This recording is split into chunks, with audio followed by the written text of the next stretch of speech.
I'm Chris Yannick. Today on CYInterview, we welcome motivational speaker, Mr. James Dixon. He really is Superman. James, thank you so much for joining us today on CYInterview. How are you? Man, I'm doing great. I'm hanging out with two amazing people. It's an honor to meet you, Chris. And of course, Rob Gills needs no introduction. He's that dude, you know? It's such an honor to be here with you and Rob today. And of course, joining us is CYInterview sponsor, the founder of Epic Financial Strategies LLC, Mr. Rob Gill. Rob, thanks as always for being on CYInterview today. How are you? I'm doing great, Chris. Thank you so much. Excited to spend time with you and James, aka Superman. James, let's just begin to give an overview for people who may not know your story. Can you tell us a little bit about your story and then why you wanted to become a motivational speaker, just to begin? Wow. You know, it's funny that you should use the term motivation. I would say I'm more inspirational speaker. Motivation is the thing that happen around you, right? It can ebb and flow. You get motivated, you get discouraged. Inspiration is something internal. I'm kind of known as a person who can be a spark plug to the will. So I ignite fire inside of people because I had to learn to ignite my own. Losing a leg as a child wasn't the most dramatic part. It was the fact that I didn't have a supporting network. And your network changes your net worth and it also your self-value. So when we talk about self-esteem, I didn't have that. But I had a grandmother who invested in me. And that relationship and that wisdom is what I kind of honor her relationship with me by what I give to you. So I'm always authentic. I am who I am. And a year ago, I was working in a factory. Today, I travel the world. Just basically tells you that it's never too late to inspire someone, live your dream, and change your life. So just to begin, why don't you just tell me, when did you become an amputee, and then how did you get to the point of life of learning to just not letting it define you? I think that's the most important thing when you go through such a challenge, right?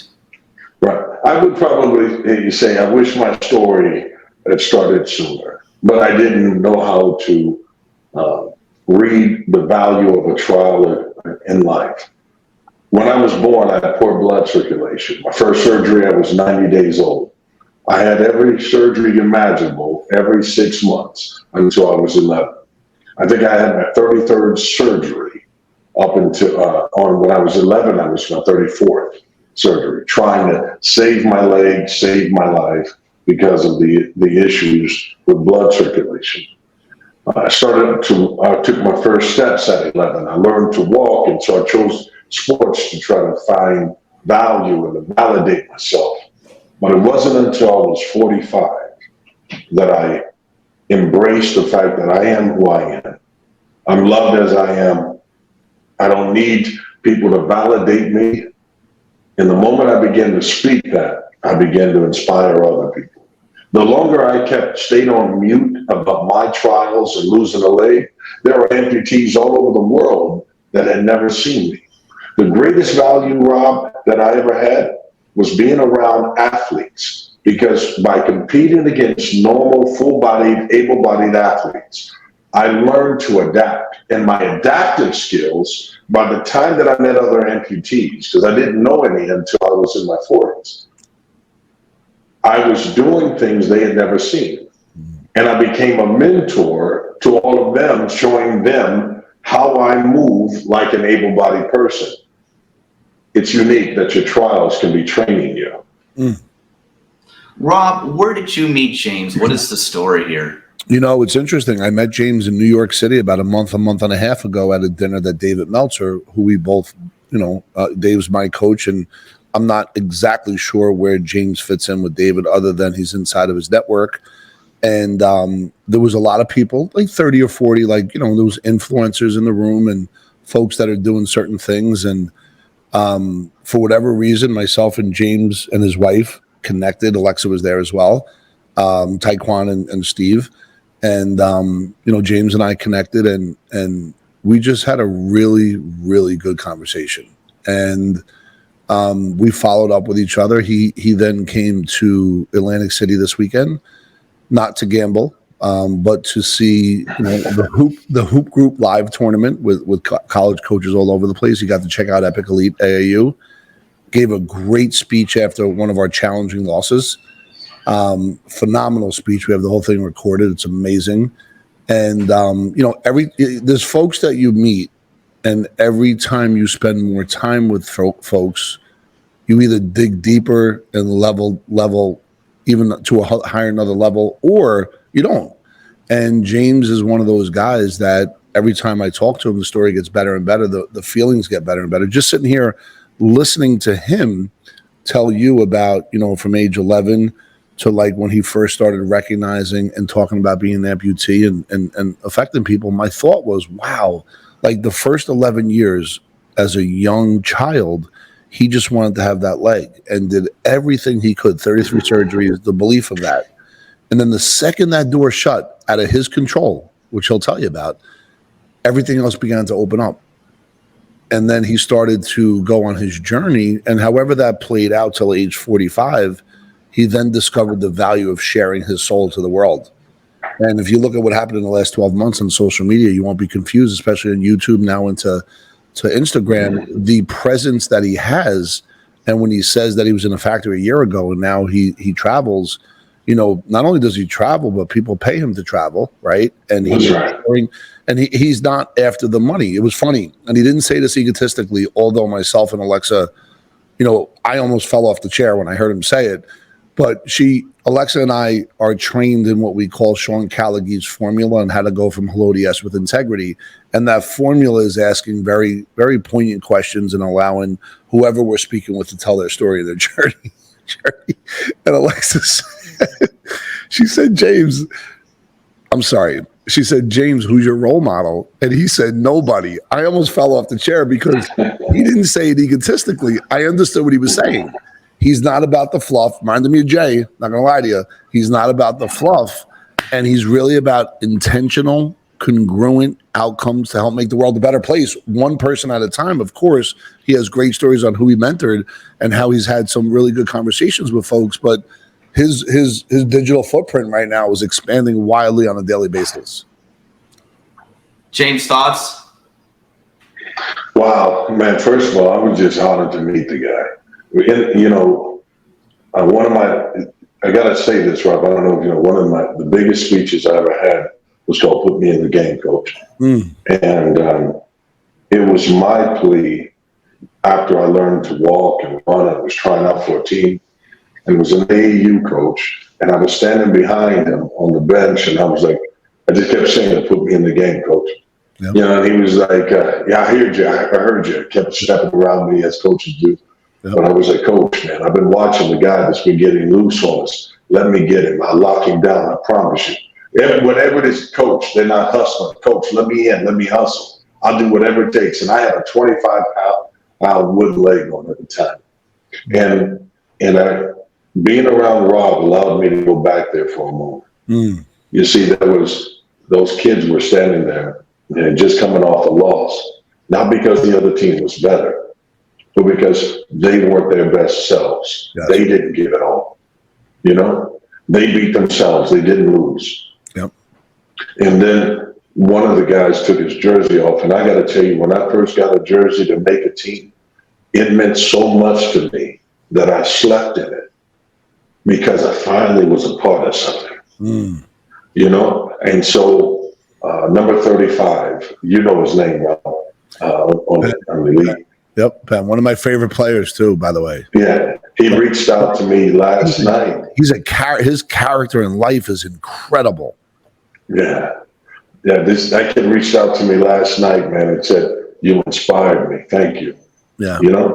And when you do that type of thing, Chris, when you can ignite a fire in a young person, right? That thing, those embers will reach other people. He'll never forget those moments. He might forget some of my words, but he'll never forget how I made him feel. Yeah. And as a result of it, he'll go back and tell others. Yeah. Yep. And that's all because of Coach Rob Gill. He put me in position so that I could close a chapter in my life by opening a chapter in someone else's. Thank you. Amazing.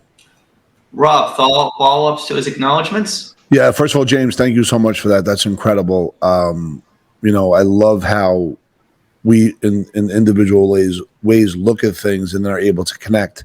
And I think that, Alexa is very powerful, and you and I had taken that next step. She had reached out and kept the conversation going. And, Chris, what happens is you figure out who's in your tribe, right? Who identifies with who you are and what your core values are. And there's a lot of connective tissue early on with myself and James. And, the thing that he stands for, from my perspective and my limited time to get to know him, although I feel like it's already been a lifetime, is that he truly wants to help people. He stands for hope. He stands for what's possible. And he stands for not only living above status quo, but also innovation that comes from outside. So, for example, he just talked about it. He said that he was never part of the amputee community, right? And when he came in, he had been doing so many things that maybe they thought's not possible, right? That's right. They thought they couldn't play basketball the way he did, but he stands for the example of what is possible. And now he came back, and I'm going to just say home, from the standpoint of now he is bringing hope to these younger amputees in a way that maybe nobody else in the space ever did. Besides that, every other person in the world as well, including the speech he gave to the basketball players after the loss. Oh, there's no denying that, and a phenomenal scenario. I mean, you got to figure out, where do you belong in life, and what are you going to leave this world with when we all pass on at one point or another. So, James, I want to ask you, how has sports and athletic competition inspired you on this journey? Man, it's not just inspired, man. It is my way of life for life. If I don't work out, here's the thing. When we're going through surgery, you have this thing called deconditioning that your body does laying in a bed. When you're sitting in a wheelchair, you also have this thing called atrophy, when the muscles begin to die. And I had a choice of rehab or not, and my grandmother and mom agreed to buy me a Hulk Hogan weight set. And I got that Hulk Hogan weight set, man, I tell you. Sure. So I would lift it. He would had a tape up, had a cassette tape. And it would say, like, say your prayers, eat your vitamins, and work out, brother. And I would play it over and over again, get inspired and lift, and I just never stopped. And so when you ask about inspiring, I decided to compete always against able-bodied people. I just didn't see myself as having a limitation. I went to a Special Olympics one time and saw it, and I was like, it's not for me. I saw the Paralympians, and I thought, nah, even that isn't it, But I went to a powerlifting contest, and this is this. I grew up at 1620 Nickel Avenue in Anderson, Indiana.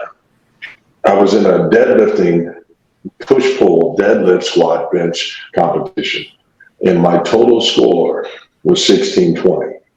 I broke the world record for amputees in deadlift by 300 pounds. I didn't just smash it. But do you know how I broke it? I never knew there was a record. You see, the limitations come on if someone tells you. That's right. But if you never knew, when I arrived, I even said, don't even tell me how much it is, just throw something on there. And I let the coach do it, and I went up and I channeled in, and I just lift up heavy stuff and put it back down. And I'm glad I retired from that. I'm turning 50 next month, but I won't retire from the gym, just from powerlifting. Sports is for life. We have a video of James and his birthday, by the way, in Atlantic City. I'll make sure to get a copy of the video. We celebrated his birthday with a big dessert bowl of sugar at the Sugar Factory. You can't beat it. Yeah. So moving forward, why don't you tell me a little bit about, James, about, you say a year ago, normal life, normal job. Now you're traveling the country and you're speaking to different groups. What have you taken away from this last year? No. Let me just break it down. Forget the year. Here's what I do. If I go somewhere and I meet some amazing people, like I just did being around Rob, I'll be speaking on a platform with Dave Meltzer and those guys, and that's great. And so those are great things, right? To have twice as many views as Tony Robbins in my first year speaking. That's cool too, right? His whole career in 1 year. And then I look at that and say those could be the accomplishments. But my biggest joy is the fact that I meet guys like Rob. I take him and I put him in front of people that have never had access to that information. So I'll go to a city, like I'll be in Atlanta for the next 3 days. And while I'm there, I'm taken to an urban setting, all this information that wasn't available. I sit there with Rob at dinner and heard him kind of break down what he does and who he is. And all I can think of is, Rob, the world needs more of you. The audience that God intended for you to reach is not the audience you already have. That's just a warm-up. Whatever it is you think is your territory, you got to expand it because more people need you than you need them. Rob, how does that make you feel? Makes me feel abundant. It makes me feel heard. It makes me feel that the work that I put in, the right people are listening. It makes me feel that, 1 + 1 can equal 1 trillion, right? And I think that, and not in monetary terms, I believe that I've been fortunate enough to go through a journey the last 3 or 4 years, and I say this often, that I've divorced myself from the feeling of money. What does that mean? I like to believe that for me, it's used only for the purposes of education and to make the world a better place, one person at a time, from a standpoint of just kind of like creating breakthroughs and dreams by getting away from a scarce money mindset to an abundant money mindset. Two different things that have two different flavors of ice cream. And if there's a map on how to do that, I think I kind of been fortunate enough to really be able to articulate that, right? That doesn't mean everyone's going to say yes, because they still have to show up and they have to do their part. But once I realized that, as I was fortunate enough for dollars to come in and I deployed it back out, including what I did with AAU this year, which was just for my 2 boys, who, by the way, didn't finish this weekend, truth be told. It's the 15 other boys that I've that are my kids as well now. And what they've given me is such an unbelievable feeling of fulfillment, right? That you just can't buy. I mean, money can buy good things. You can go on a vacation. You can buy a nice car. You can have a nice house, whatever. But the feeling of money from a fulfillment perspective, the feeling of money from an abundant perspective, and the feeling of being able to show somebody how they could do it too. Listen, I didn't graduate college. I had a 1.7, 1.65 GPA after 4 years with only 70 credits. For me, college does not necessarily mean you could become financially independent. And financial independence is to do what you want, when you want, how you want, with who you want. But how do you create financial abundance? And then how do you create financial homeostasis, balance in all areas of your life, while serving the greater good? So for me, it's about the dash of the day when I was born and when I do shuffle off this mortal coil. And in that dash, what kind of impact can I make? And hearing what James just said, as you know, Chris, there are influencers and people in my world that are drivers and partners. Nothing's been ever said like that the way James just said it to me. And that feels unbelievable. And I'm super grateful.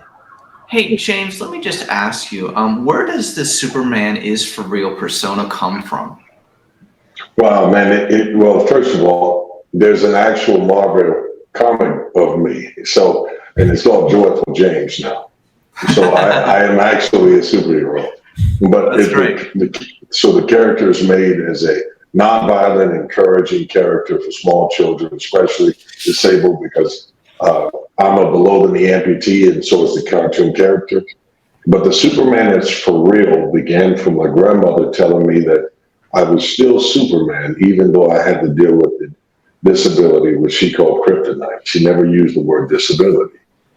And so the idea of Superman is twofold. It's a euphemism. It's about being a symbol of hope. That's what the S stands for. And if it ever falls, it's upside down. It means resurrection. It means you can get up again. But that ties into the bigger purpose of it, is that it represents my faith. Everything that I do, this is my faith walk, man.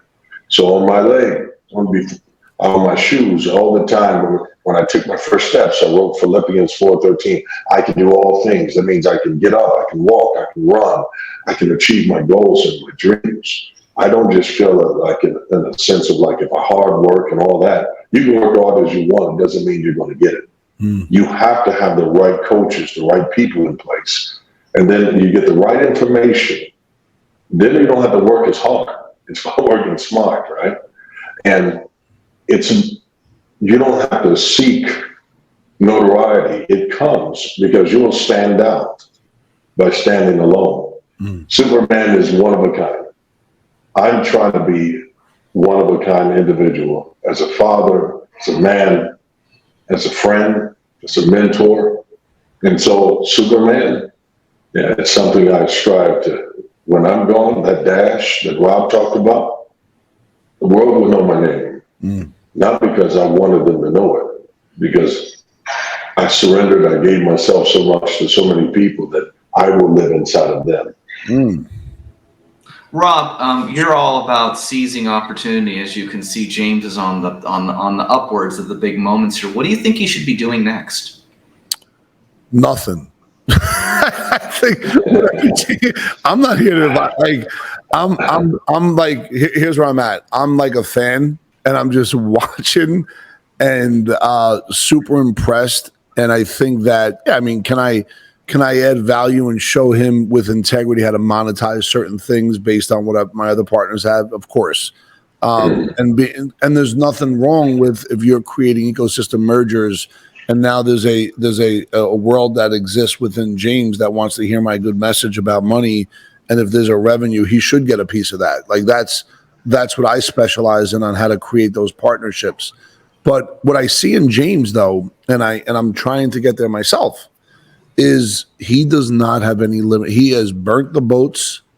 You know, he's made a decision to decide to cut off Latin Root, and he's taken over the island. And each day for him, it's obvious to me, he's living as if it's his last day. There's no question about it. Like, you could tell that he is just on a mission. And, you know, Jay talks about the plane doesn't have rear view mirrors. That's who he is. And, you know, I don't think it's so much what I could advise him more than what he could advise me, truth be told. So then what have you learned from him so far? I think I've been saying it. You know, I'm just, you know, I think there's so much more I can learn. I love the deep honesty of his message. I love how he tells his story. He's very good at storytelling, by the way. And I don't mean storytelling on how he's able to touch the heart by speaking from his heart. There's no words that are skipped. Every word has meaning. There's energetic vibration in each word. I don't think that just showed up at the front door, right? I think that he is well crafted in what he does. I think he is very strategic, only for the purposes of a positive outcome. Only for the purposes of a positive outcome. He's stealth, has a small team, his words. And, you know, just watching the meteoric rise, if you just look back at the last 6 months, you won't be confused. You could just see, like, he seemingly came out of nowhere, right? Yeah. And, you know, I had said something to Alexa, I think, like, he's like a guardian angel. He just seems different. And that's how I would describe it. James, in closing, any thoughts to anything we've just said over the last couple of minutes? And where can people find you on social media if they want to see more? Well, man, I would just be appreciative if people would go on the Absolute Motivation and just subscribe to the YouTube channel, man, and find encouragement there. That you can get them ad-free at absolutemotivation.tv if you don't want to go through YouTube and watch the commercials. Because sometimes in the middle of a workout, the last thing you want is a commercial talking about car insurance. Right? And so they go over and hit skip so you can keep going. But if anything, I would want people to do this. You can go be around Rob so often that you take his words for granted because you hear them. But I want to encourage you to listen again from a fresh perspective. I'm not just saying this. There's no financial incentive or anything in saying this. Is just that I spend time with a lot of people and I can tell when there's a core with someone that this is authentically who they are. They're going after it. They're impacting lives. And at the end of like, they'll be like Schindler's List. You remember the last scene, he goes, I could have saved 4 more lives if it wasn't for this watch. And they were like, you've changed so many lives. And he's like, but it could have been 1 more. Yep. He's that guy. It's about the measure of the impact that he had, not the measure of his wallet. Because none of us get to take that. But we do get to leave something behind. And he's definitely leaving a legacy. So the way to find me is to find him. Because wherever he is, you'll find me. James, I resonate with that so very much. I just want to say thank you so much for coming on today. So we'll leave it this for inspirational speaker James Dixon and CYInterview sponsor, the founder of Epic Financial Strategies LLC, Rob Gill. I'm Christianic. Thank you both for being on CYInterview today. Awesome. Thanks, James. Yeah, thank you, brother. Thank you for watching today's CYInterview segment from Las Vegas. Please hit the like button and please hit the subscribe button to be updated on all future CYInterview content from Las Vegas and beyond.